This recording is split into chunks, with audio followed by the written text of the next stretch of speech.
Khadija का घर लाहौर में था और उनका घर 3 मंजिल का था।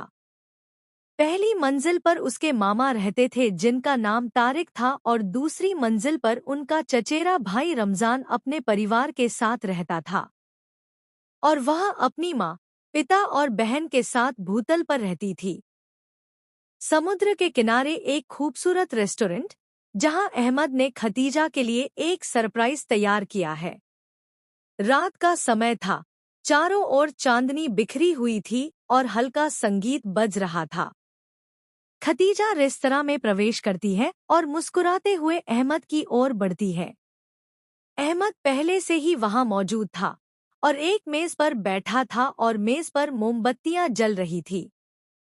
अहमद, तुम जब भी आती हो, हवा में खुशबू सी भर जाती है, जैसे चांदनी और भी हसीन हो जाती हो। खतीजा, अच्छा, मैं क्या जादूगरनी हूँ जो मौसम बदल जाता है? अहमद, हाँ, मेरे दिल के मौसम पर तुम्हारा ही इख्तियार है। अहमद घुटनों के बल बैठकर एक छोटी डिब्बी निकालता है, जिसमें एक हीरे की अंगूठी होती है।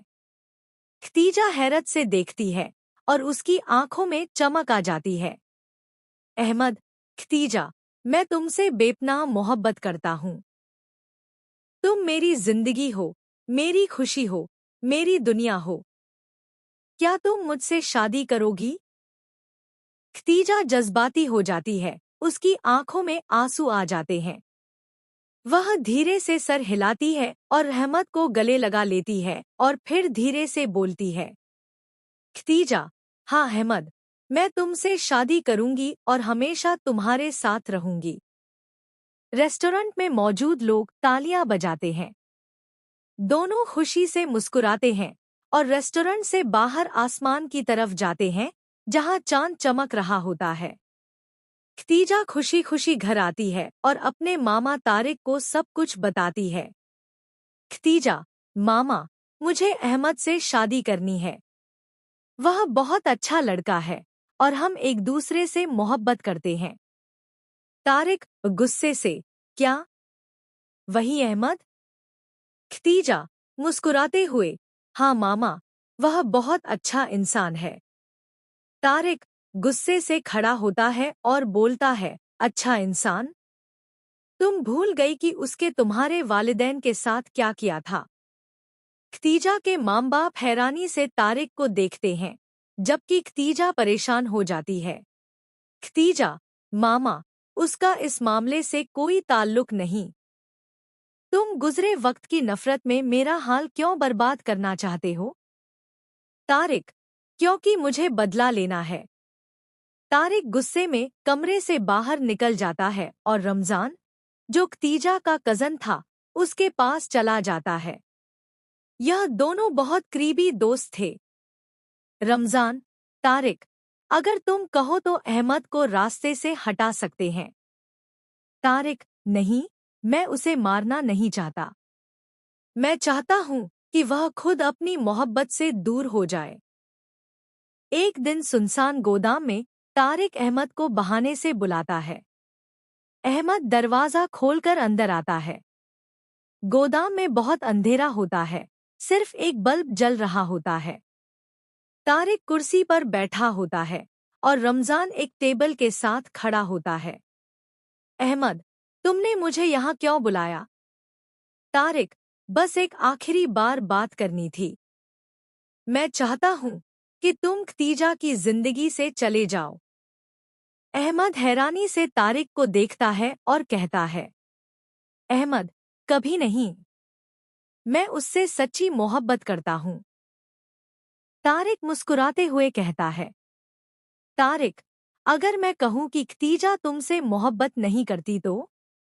तारिक मोबाइल से कुछ तस्वीरें निकालता है और अहमद को दिखाता है। तस्वीरों में खतीजा किसी और लड़के के साथ होती है। अहमद हैरानी से देखता है और कहता है, अहमद, यह क्या है? ऐसा नहीं हो सकता। तारिक, यही हकीकत है। तुम खतीजा के लिए सिर्फ एक खेल हो, अहमद। अहमद की आंखों में आंसू आ जाते हैं और वह खामोशी से तस्वीरें देखता है, फिर धीरे धीरे वहां से चला जाता है। दूसरे दिन खतीजा अपने कमरे में बैठी बार बार अहमद को फोन कर रही थी, लेकिन वह जवाब नहीं दे रहा था। एक दिन वह किसी पार्क में उसे देखती है और उसके पास जाती है और रोते हुए कहती है, खतीजा, अहमद, तुम मुझसे बात क्यों नहीं कर रहे हो? अहमद बहुत गुस्से से बोलता है, अहमद, तुम मुझे धोखा दे रही थी ना, इसलिए। खतीजा हैरान होकर अहमद को देखती है और कहती है, खतीजा, तुम ऐसा कैसे कह सकते हो? अहमद तस्वीरें दिखाता है और कहता है, अहमद, यह कौन है? बताओ। खतीजा, यह सब झूठ है। यह मेरे मामा ने किया है। खतीजा रोते हुए वहां से चली जाती है। एक दिन खतीजा बारिश में अहमद के घर पहुंचती है और कहती है, खतीजा, तुमने सच जाने बिना मुझ पर यकीन क्यों नहीं किया? अहमद, मुझे लगा कि यह सब हकीकत है। खतीजा, यह देखो, मेरे मामा की साजिश। यह तस्वीरें नकली हैं। अहमद को हकीकत का एहसास होता है और वह खतीजा को गले लगा लेता है। तभी तारिक बंदूक लेकर आ जाता है। तारिक, मैं तुम दोनों को साथ नहीं रहने दूंगा। खतीजा उसके सामने आ जाती है और तारिक के हाथ कांपने लगते हैं। वह बंदूक नीचे कर देता है और चला जाता है। आखिरकार खतीजा और अहमद के वालिदैन में सुलह हो जाती है और उनकी शादी हो जाती है। अहमद और खतीजा एक बार फिर उसी समंदर के किनारे होते हैं जहां से उनकी कहानी शुरू हुई थी।